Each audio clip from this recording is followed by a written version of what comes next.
অসমের নাজিরাতে ছোট্ট একটি কন্যা নূপুর দত্তের বৃহৎ সাফল্য, মডেলিংয়ে বিভিন্ন খেতাব অর্জন। ছোট্ট শিশুর এই সাফল্যের জন্য বিদ্যালয় থেকে অভিনন্দন জানানো হয়েছে। অসমের নাজিরার শৈলনগরী বিহুবর রাঙ্গাজান প্রাথমিক বিদ্যালয়ের ৫ম শ্রেণীর ছাত্রী নূপুর দত্ত। একদম ছোট থেকেই এই শিশুটি মডেলিংয়ের দিকে আকৃষ্ট ছিল এবং সে মডেলিং জগতে প্রবেশ করেই বৃহৎ সাফল্য অর্জন করেছে। তার সাফল্যে অঞ্চলটিতে গৌরব কেড়ে আনতে সক্ষম হয়েছে। এই শিশু ছাত্রী নূপুর মডেলিং জগতে North East Guwahati, Miss North East Bhogali, রানী কুইন মার্গারিটা, মিস বিহুবর ইত্যাদি খেতাব অর্জন করতে সক্ষম হয়েছে।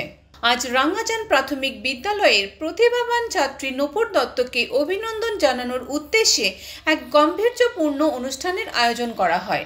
অনুষ্ঠানটিতে বিদ্যালয়ের সকল ছাত্রছাত্রীর সঙ্গে শিক্ষক সকলে নূপুর দত্তকে অভিনন্দন জানান শৈলনগরী বিহুবর নিবাসী রবি দত্তের একমাত্র কন্যা। গুয়াহাটি থেকে স্বপ্ন দত্তের রিপোর্ট, U Bangla TV. U Bangla TV, হৃদয় ছুঁয়ে যায়।